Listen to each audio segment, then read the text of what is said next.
Terça-feira, 16 de agosto, nós meditamos o Evangelho de São Mateus, capítulo 19, versículos de 23 a 30. Naquele tempo, Jesus disse aos discípulos: Em verdade vos digo, dificilmente um rico entrará no reino dos céus. E digo ainda, é mais fácil um camelo entrar pelo buraco de uma agulha do que um rico entrar no reino dos céus. Ouvindo isso, os discípulos ficaram muito espantados e perguntaram: Então, quem pode ser salvo? Jesus olhou para eles e disse: Para os homens isso é impossível, mas para Deus tudo é possível. Pedro tomou a palavra e disse a Jesus: Vê, nós deixamos tudo e te seguimos. Que haveremos de receber? Jesus respondeu: Em verdade vos digo, quando o mundo for renovado e o Filho do Homem se sentar no trono de sua glória, também vós que me seguistes havereis de sentar-vos em 12 tronos para julgar as 12 tribos de Israel. E todo aquele que tiver deixado casas, irmãos, irmãs, pai, mãe, filhos, campos, por causa do meu nome, receberá 100 vezes mais e terá como herança a vida eterna. Muitos que agora são os primeiros serão os últimos, e muitos que agora são os últimos serão os primeiros. Queridos irmãos, no Evangelho de hoje, Jesus continua a nos propor um olhar atento e especial para o nosso coração. O coração, na linguagem bíblica, é o centro das emoções, é onde habita a alma. O coração é importante porque dele partem as bondades e as maldades.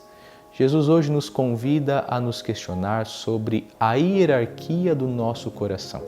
O que é que na nossa vida, na nossa existência, na nossa alma, no nosso ser, o que é primordial, o que vem em primeiro lugar. Tanto que no Evangelho de hoje nós temos 3 figuras importantes que nos ajudam a refletir e a meditar esta hierarquia de prioridades, de valores do nosso ser. Em primeiro lugar, Jesus faz a crítica aos ricos.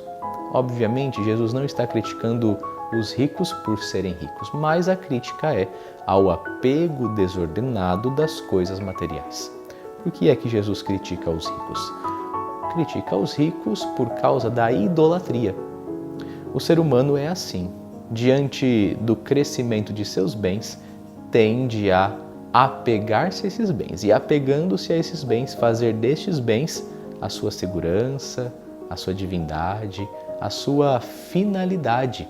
Faz dos bens materiais o todo de sua vida. E aí, inevitavelmente, acaba se perdendo. Por isso que Jesus diz, é difícil um rico entrar no reino dos céus. É difícil alguém que se apega demasiadamente, de forma desordenada, aos bens materiais, entrar nos céus. Por quê? Porque vai fazer dos seus bens o seu céu. E aí há de perder o céu verdadeiro, querendo ficar com este céu, aquilo que lhe parece céu, os seus bens materiais. O gozo do homem rico que se apega aos bens materiais de forma desordenada há de ser sempre a matéria.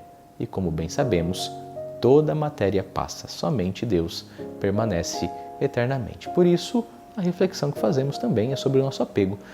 Como estamos vivendo, como estamos lidando com as coisas materiais, com os meus bens?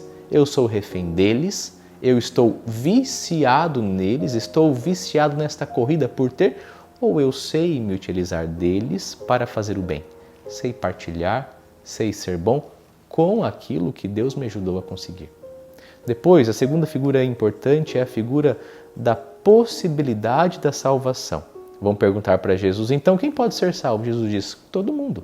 Para Deus, nada é impossível. Para os homens parece difícil ser salvo. De fato, é difícil ser salvo, mas não é impossível. Não firmamos os nossos pés, não paremos diante da possibilidade da dificuldade, diante da impressão da impossibilidade. Não, vamos adiante, vamos enfrentar. Para Deus, nada é impossível, tudo é possível.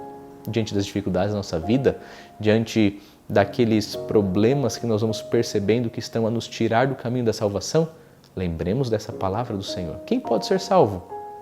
Parece difícil, mas para Deus nada é impossível. E terceira figura é a figura da recompensa. Veja como o coração humano sempre vai buscar uma recompensa material. Jesus acabou de criticar os ricos e o acúmulo demasiado, o acúmulo desordenado, e Pedro vai questionar: Senhor, a gente largou tudo, a gente está te seguindo, mas qual é a nossa recompensa? É o coração humano. Pedro é a voz humana dos 12. Pedro está em busca daquilo que todos estavam desejando, então empresta sua voz aos 12 e manifesta, é a expressão do sentimento humano. E Jesus pacientemente vai dizer: tá bom, Pedro, eu entendo o teu coração, eu entendo que vocês desejam ter as coisas, mas se atente. A herança maior, a recompensa maior é o reino dos céus, mas nesta terra vocês terão sim uma recompensa. Vocês terão muito mais nesta terra. E Jesus vai dizer: receberá 100 vezes mais nesta terra e o céu na vida eterna. Queridos irmãos, olhando para esta palavra, rezando e meditando esta palavra, peçamos a graça do ordenamento do nosso coração, dos sentimentos, das paixões e também das nossas atitudes, para que nós possamos caminhar sempre nos trilhos, nos caminhos do Mestre e assim alcançarmos a herança prometida.